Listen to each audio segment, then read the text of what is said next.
영동고속도로 봉평터널 입구에서 졸음운전을 하다 41명의 사상자를 낸 관광버스 운전자 박모 씨에게 구속영장이 발부됐습니다. 방 씨는 지난 2014년 세 번째 음주운전으로 적발돼 면허가 취소됐다가 지난 3월 다시 취득했던 것으로 밝혀졌습니다.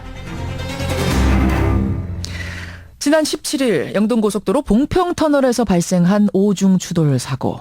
무려 41명의 사상자를 낸 큰 사고였죠. 특이한 건 그 당시 도로가 막혀서 차들이 길게 서 있었음에도 불구하고 그게 보였음에도 불구하고 그 관광버스는 시속 105km로 달려와서 속도를 전혀 줄이지 않고 브레이크 한번 밟지 않고 그대로 충돌했다는 겁니다. 문제의 관광버스 운전기사 결국은 졸음운전을 했다는 걸 시인을 했는데요. 이게 끝이 아니었습니다. 이 기사는 과거에 음주운전 삼진아웃으로 면허가 취소된 전력이 있었다는 겁니다. 어떻게 이런 사람이 수십 명의 목숨을 책임지는 관광버스의 기사가 될 수 있었을까요? 오늘 이 문제 한번 짚어보겠습니다. 먼저 현직 전세관광버스 운전기사 한 분을 만나서 실태를 좀 들어보죠. 기사님 나와 계십니까? 네. 그 전세 관광버스를 운전하신 지는 얼마나 되셨습니까? 예, 저는 한 25년 지금 하고 있는데요. 25년. 네. 그럼 이번에 그 전세 관광버스 사고 소식을 딱 접하고는 어떤 생각부터 드시던가요? 항상 일어날 수 있는 일이라 이렇게 생각했습니다. 일어날 만한 일이 터졌구나. 네. 이 기사가 과거 음주운전으로 3번이나 적발이 되면서 결국 운전면허 자체가 취소됐던 사람입니다. 네. 그래서 2년간 일용직을 하다가 지난 3월에 운전면허를 다시 취득하고 네. 다시 취득하자마자 버스기사로 취업이 됐단 말입니다. 네. 아니 관광버스 기사 모집할 때 이런 전력을 안 봅니까? 저희가 지금 기사가 많이 모자르는 편이에요. 그래가지고 지금 뭐 초보자가 면허를 따가지고 버스 운전 자격증만 구비하면 예. 당장 오늘 오후부터라도 운전할 수 있는 그런 상황입니다. 아니 그럼 제가 지금 오늘 오전에 대형 버스 운전 면허증을 땄어요. 대형 면허증을. 네. 오후에 가서 전세버스 회사 가서 저 취업시켜주세요 하면 바로 된다고요? 당장 오후부터 일을 할 수가 있죠. 세상에. 기사가 모자르는 형편이니까. 아니 적어도 운전 관련 범죄 경력은 이건 중요한 체크포인트인데 전혀 안 봐요? 운전면허 음주운전으로 취소가 됐는지 안 됐는지 뭐 운전과 관련된 범죄 경력이 있는지 없는지 이런 것들? 그런 거를 볼 수가 없습니다 지금. 차가 서 있는데 당장요. 당장 노는 차가 있는데. 네. 아니 왜 운전기사가 그렇게 모자르고 버스는 많은 거죠? 이게 등록제로 허가제에서 등록제로 바뀌면서 예. 차량 대수가 기하급수적으로 늘어나니까 기사들이 많이 모자르는 형편입니다 지금. 그러면은 제일 또 큰 원인은 예. 급여가 너무 적으니까. 급여는 또 적고. 네. 실례지만 급여가 어느 정도 됩니까? 예, 회사에서는 급여를 보통 80에서 100 정도 책정해주고 기본급을. 나머지는 손님을 모시고 나가서 예. 팁이라든지 이런 부수적인 걸로 벌어서 생활을 하라는 건데 그게 현실하고 또 맞지가 않고 있습니다 지금. 기본급 80에서 100, 나머지는 나가서 팁 받아서 채워 넣어라. 그렇게 해서 다 하면은 보통들 평균 얼마나 가져가세요 한 달에? 한 달 내내 일을 해도 200 정도? 알겠습니다. 그러니까 대우가 좋지 않으니까 사람은 부족하고 버스는 서 있으니까 회사에선 누구라도 하겠소 하면은 바로 채용하고 이런다는 네. 거군요. 그러면 그 채용된 기사들을 대상으로 안전교육 같은 건 안 합니까? 하고 있는데요. 예. 사실상 말만 교육이지 뭐 모여서 그냥 얼굴 보는 그런 자리 갖는다고 생각하시면 됩니다. 그나마 그 자리도 친목 다지는 자리 정도다. 이런 말씀이세요. 네네. 그러면 회사 측에서 보는 좋은 기사의 요건은 뭡니까? 운전을 잘한다든지 뭐 그런 것보다도 예. 나가 손님들한테 얼마나 서비스를 친절히 잘하고 해서 좋은 이미지가 들어오면 잘하는 기사님이고. 서비스가 좋다는 게 어떻게 해야지 서비스가 좋은 겁니까? 아무래도 저희가 관광업종이다 보니까 예. 나가서 뭐 손님들 뒤를 맞추기 위해서 뭐 춤을 춘다든지 노래를 부른다든지 뭐 악기 정도 다룬다든지. 악기도 다뤄야 돼요? 저희가 뭐 기본적으로 하는 건 색스폰이라든지 기타, 전자올겐 다루고 그러면 예. A급 대우를 받습니다 회사에서. A급 대우를 그렇게 되다 보니까 안전보다도 운전을 얼마나 성실하게 하느냐보다도 그런 쪽으로 더 치중하게 되는 경향이 있단 말씀이에요. 네네. 근데 어쨌든 이번 사고의 그 원인은 뭐 음주는 아니었고 졸음운전이었답니다. 졸음운전 직접적인 원인은. 네. 이 기사가 전날 버스에서 잤다 그래요. 근데 저희가 어떤 관광지에 가면은 기사 숙소라는 걸 제공해 줍니다. 예. 근데 이제 요새 우수들 펜션, 리조트, 콘도 뭐 이런 데는 기사한테 따로 숙소 제공을 안 해줘요. 그러면 손님들하고 같이 잘 수밖에 없는데 손님들은 관광을 나오신 거니까 밤새도록 떠들고 놀죠. 노래 부르고 그렇죠. 즐기고 마시고 하시는데 그런 데서 방 한 칸 얻어가지고 잠을 잘 수가 없거든요. 지금. 없으니까. 시끄러우니까 저도 차에서 합니다. 이불도 없이 어떻게 주무세요? 불편해서. 저도 이번 사건 나고선 저 침낭을 하나 샀어요. 침낭을 하나 사셨어요? 당장 이번 주에 학생들 데리고 저 펜션으로 가는데 예. 같이 잘 수가 없거든요. 살 수가 없으니까 네. 맨 뒷자리에서 그냥 주무시는군요. 근데 또 차 위에서는 저희가 또 자기가 좀 답답하니까 보통 트렁크에 들어가서 잡니다. 트렁크에. 트렁크에 들어가서 네네. 그러니까 요새 같은 때도 어디 뭐 강원도 펜션이나 가면 굉장히 추워요.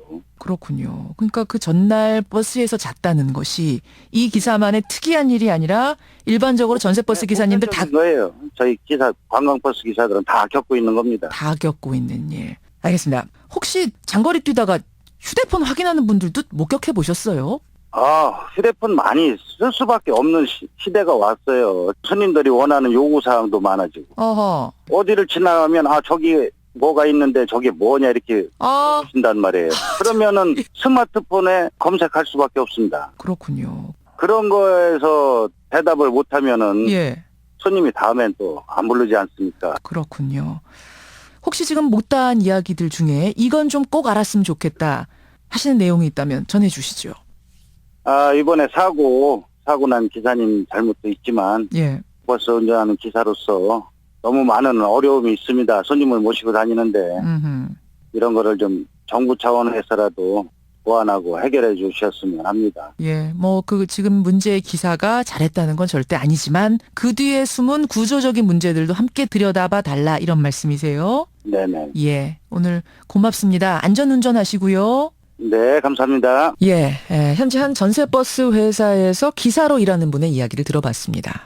우리나라의 전세 관광버스 업계는요, 이런 식으로 여러 대의 버스를 가진 회사가 운전기사를 고용해서 운영하는 경우가 있는가 하면 또 운전기사가 자기 버스 한 대를 가지고 개인 사업자처럼 운영하는 이런 경우로 크게 나뉘는데요. 물론 전부가 다 열악하다 이렇게 말할 수는 없겠습니다만 대체로는 사정이 비슷하다는 게 업계 종사자들의 얘기입니다. 그렇다면 전문가 한분 연결해보죠. 교통연구원 모청환 박사 연결이 돼 있습니다. 모 박사님 나와 계십니까? 예. 그러니까 전세버스 운전기사 진입장벽도 거의 없고 진입한 후에 특별한 관리 감독도 없고 지금 상황이 그런 모양이에요. 진입장벽은 뭐 특별히 없죠.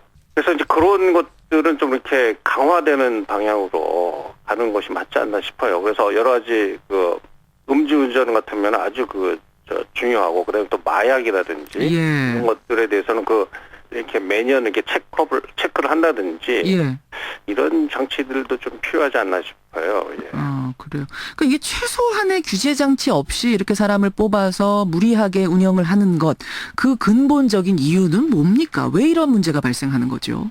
그것은 이제 이 시장이 관광버스 업계가 상당히 낙후되어 있습니다. 그러다 보니까 가격을 갖다가 무지 높여버리면은 현재도 임금이 낮기 때문에 많은 분들이 지금 이렇게 하려고 하지 않는 상황에서 그렇죠.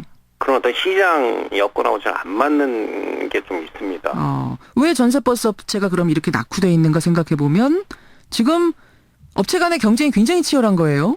과잉 공급이 좀 돼 있다고 볼 수 있겠죠. 과잉 공급이 좀 돼 있기 때문에 사실상 2014년에 총량제라는 그런 진입 규제 장벽을 이렇게 만들어 놨습니다, 지금. 총량제요? 예. 전세버스 사업자 등록을 이제 더 이상 못하게 하는 거죠. 총량제로 묶은 후에도 근데도 여전히 그렇게 버스가 많나요? 그러니까 이제 중요한 게 뭐냐면 총량제라는 정책이 시행되기 전에 차량이 상당히 많이 늘었어요. 총량제 이제 실시할 거란다라는 소문이 나자 그 전에 왕창 늘었어요. 그렇죠. 그 시점에 상당히 많이 늘었기 때문에 예, 예. 현재 그런 영향이 뭐 지금 16년까지 이어진다. 뭐 이렇게 볼 수도 있습니다. 지금. 전국에 지금 전세 버스가 몇 대 정도가 지금 다니고 있는 거죠? 한 5만 대 정도. 5만 대 정도가 정리가 좀 되네요. 그러니까 버스가 넘쳐나다 보니 업계 간의 경쟁은 치열해지고 치열하다 보니 기사들 보수, 월급은 적고 월급 적다 보니 기사 수는 늘 모자라고 모자란 사람 채우려니까 채용은 대충대충 하게 되고 그 모자란 수로 운영하려니까 무리한 운전, 피곤한 운전이 계속될 수밖에 없고 복합적인 이유가 깔려 있는 거군요. 그렇죠. 어떤 경제적인 요인이 어떻게 보면 가장 중요한 요인이라고 볼 수 있겠죠. 야, 이거 그럼 어떤 식의 대안이 현실적으로 가능할까요? 그래서 이제 저는 그 안전 규제를 강화하는 쪽으로 이제 가야 된다. 왜냐하면 선진국에서는 대부분 그렇게 하고 있거든요. 예, 예.